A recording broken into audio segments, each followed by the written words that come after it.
എല്ലാവർക്കും പുതിയൊരു ക്ലാസ്സിലേക്ക് സ്വാഗതം. ഇന്ന് നമ്മൾ നോക്കാൻ പോകുന്നത് ഇൻസ്പെക്ടിംഗ് അസിസ്റ്റൻറ്റിലെ സ്പെഷ്യൽ ടോപ്പിക് ഭാഗത്തു നിന്നുള്ള 10 മാർക്കിൻ്റെ ചോദ്യോത്തരങ്ങളാണ്.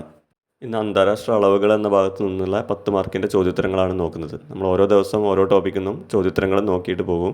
പുതിയ സിലബസ് വന്നിട്ടുണ്ട്. സ്പെഷ്യൽ ടോപ്പിക്കിൽ മാറ്റമൊന്നുമില്ല. 10 മാർക്കിൻ്റെ ചോദ്യങ്ങൾ തന്നെയാണ് ചോദിക്കുക. നമുക്ക് ക്ലാസ്സിലേക്ക് കിടക്കാം. ആദ്യത്തെ ചോദ്യം, അന്താരാഷ്ട്ര ഭാരവും അളവും മാനദണ്ഡങ്ങൾ സംരക്ഷിക്കുന്ന സംഘടന ഏതാണ്?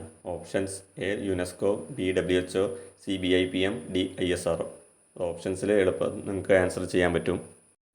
കറക്റ്റ് ആൻസർ ഓപ്ഷൻ സി ആണ്, BIPM. അന്താരാഷ്ട്ര ഭാരവും അളവും മാനദണ്ഡങ്ങൾ സംരക്ഷിക്കുന്ന സംഘടനയാണ് BIPM.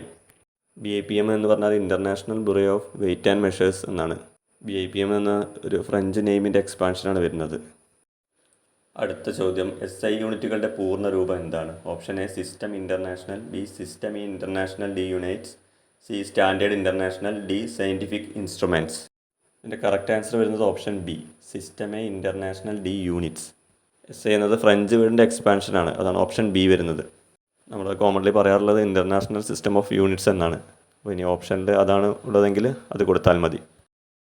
ഇന്ത്യയിലെ ദേശീയ ഭാരമളവ് മാനദണ്ഡങ്ങൾ സംരക്ഷിക്കുന്ന സ്ഥാപനം ഏതാണ്? Option A NPL, B RBI, C DRDO, D ISRO. ഇതിൽ ഞാനിട്ട ഓപ്ഷൻ ഈസി ആയതുകൊണ്ട് നിങ്ങൾക്ക് പെട്ടെന്ന് തന്നെ ആൻസർ കിട്ടും. പക്ഷേ എക്സാമിന് അങ്ങനെ ആയിരിക്കില്ല ചോദിക്കുക, റിലേറ്റഡ് ആയിട്ടുള്ള ഓപ്ഷൻസ് ആയിരിക്കും വരിക. ആൻസർ ഓപ്ഷൻ എ ആണ്, NPL.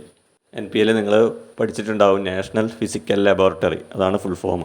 നമ്മൾ ഇന്ത്യയിൽ അത് എവിടെയാണ് സ്ഥിതി ചെയ്യുന്നതെന്ന് ചോദ്യം വരും. ന്യൂഡൽഹിയിലാണ്. ചോദ്യം തന്നെയാണ് വന്നത്. ഇന്ത്യയിലെ ദേശീയ ഭൗതികശാസ്ത്ര ലബോറട്ടറി എവിടെയാണ്? Option A Mumbai, B Kolkata, C New Delhi, D Chennai. അത് മലയാളത്തിൽ ട്രാൻസ്ലേറ്റ് ചെയ്തിട്ടാണ്. നാഷണൽ ഫിസിക്കൽ ലബോറട്ടറി അതാണ് വരുന്നത്.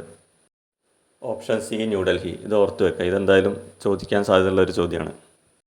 അടുത്ത ചോദ്യം, അന്താരാഷ്ട്ര ദൈർഘ്യ മാനദണ്ഡത്തിൻ്റെ അടിസ്ഥാന യൂണിറ്റ് ഏതാണ്? നീളത്തിൻ്റെ അടിസ്ഥാന യൂണിറ്റാണ് ചോദിച്ചത്. ഞാൻ ട്രാൻസ്ലേറ്റ് ചെയ്തപ്പോൾ മലയാളത്തിൽ അങ്ങനെ വന്നതാണ്.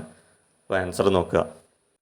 ആൻസർ ഓപ്ഷൻ ബി ആണ്, മീറ്റർ. അപ്പോൾ ഈ 7 ഫണ്ടമെൻ്റൽ യൂണിറ്റ്സുകൾ വളരെ ഇമ്പോർട്ടൻ്റ് ആണ്, അത് പഠിച്ചു വെക്കണം. അതിൻ്റെ യൂണിറ്റും അത് ഏതൊക്കെയാണെന്നും അതിൽ നിന്ന് ഒരു ചോദ്യം ഉറപ്പിക്കാം.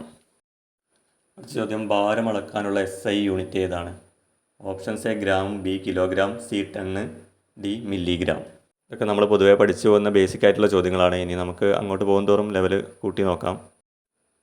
Option B kilogram. ഭാരം അളക്കാനുള്ള SI യൂണിറ്റാണ് കിലോഗ്രാം. അടുത്ത ചോദ്യം, സമയം അളക്കാനുള്ള SI യൂണിറ്റ് ഏതാണ്? ഓപ്ഷൻസ് എ മിനിറ്റ്, ബി മണിക്കൂർ, C second, D days. Correct answer option C, second. സമയം അളക്കാനുള്ള SI യൂണിറ്റ് സെക്കൻഡ്. അടുത്ത ചോദ്യം, വൈദ്യുത പ്രവാഹത്തിൻ്റെ SI യൂണിറ്റ് ഏതാണ്? Options A volt, B ampere, C ohm, D watt. Correct answer option B, ampere. വൈദ്യുത പ്രവാഹത്തിൻ്റെ SI യൂണിറ്റാണ് ആംബിയർ. നെക്സ്റ്റ് ചോദ്യം, താപനിലയുടെ SI യൂണിറ്റ് ഏതാണ്? Option A Celsius, B Fahrenheit, C kelvin, D joule. Answer വരുന്നത് option C, kelvin. താപനിലയുടെ SI unit kelvin. അപ്പോൾ അത് ഉത്തരം എഴുതുമ്പോൾ ശ്രദ്ധിക്കാം, മിക്കവാറും സെൽഷ്യസ് എന്നുള്ളതിലേക്ക് നോക്കും, അത് തെറ്റാണ്. ലാസ്റ്റ് ചോദ്യം, അന്താരാഷ്ട്ര ഭാര അളവ് ബ്യൂറോ BIPM, നമ്മൾ ഫസ്റ്റിൽ നോക്കിയ ചോദ്യമല്ലേ, അത് ഏത് രാജ്യത്താണ് സ്ഥിതി ചെയ്യുന്നത്? Option A America, B France, C Germany, D India. Answer option B, France. ഞാൻ പറഞ്ഞില്ല, BIPM എന്നത് ഫ്രഞ്ച് വേർഡാണ്, അതിൻ്റെ എക്സ്പാൻഷനായിട്ടാണ് വരുന്നത്. അപ്പം സിസ്റ്റം ഓഫ് ഇൻ്റർനാഷണൽ അതിൻ്റെതും ഫ്രഞ്ച് എക്സ്പാൻഷനാണ്. ഓക്കെ, നമ്മൾ തൽക്കാലം ക്ലാസ് ഇവിടെ അവസാനിപ്പിക്കുകയാണ്. ഇനി അടുത്ത ക്ലാസ്സിൽ ഇതുപോലെ തന്നെ ഈ ഭാഗത്തു നിന്ന് ഇനിയുണ്ട് ചോദ്യങ്ങൾ, 10 മാർക്കിൻ്റെ നമുക്ക് നോക്കാം. ചാനലിൻ്റെ പ്ലേലിസ്റ്റിൽ സ്പെഷ്യൽ ടോപ്പിക് കംപ്ലീറ്റ് ക്ലാസ് ഉണ്ട്, അപ്പം അത് കാണാത്തവരെല്ലാവരും കാണുക. ക്ലാസ്സിൽ നിങ്ങൾക്ക് എന്തെങ്കിലും അഭിപ്രായം പറയാനുണ്ടെങ്കിൽ കമൻറ്റിൽ അറിയിക്കുക. അതുപോലെ ക്ലാസ് ഇഷ്ടപ്പെട്ടാൽ മാക്സിമം ലൈക്ക് അടിക്കുക. സബ്സ്ക്രൈബ് ചെയ്യാത്തവരുണ്ടെങ്കിൽ സബ്സ്ക്രൈബ് ചെയ്യുക. എല്ലാവർക്കും ഗ്രൂപ്പായി പഠിക്കാൻ വേണ്ടി ടെലഗ്രാമിലൊരു ചാറ്റ് ഗ്രൂപ്പ് തുടങ്ങിയിട്ടുണ്ട്. ഇൻസ്പെക്ടിംഗ് അസിസ്റ്റൻ്റ് എന്ന് സെർച്ച് ചെയ്താൽ അതിൽ നിങ്ങൾക്ക് ജോയിൻ ചെയ്താൽ മതി. എല്ലാവർക്കും ഇനി വരുന്നത് നല്ലൊരു ദിവസമാവട്ടെ എന്ന് ആശംസിച്ചുകൊണ്ട് തൽക്കാലം എൻ്റെ ക്ലാസ് ഇവിടെ അവസാനിപ്പിക്കുന്നു.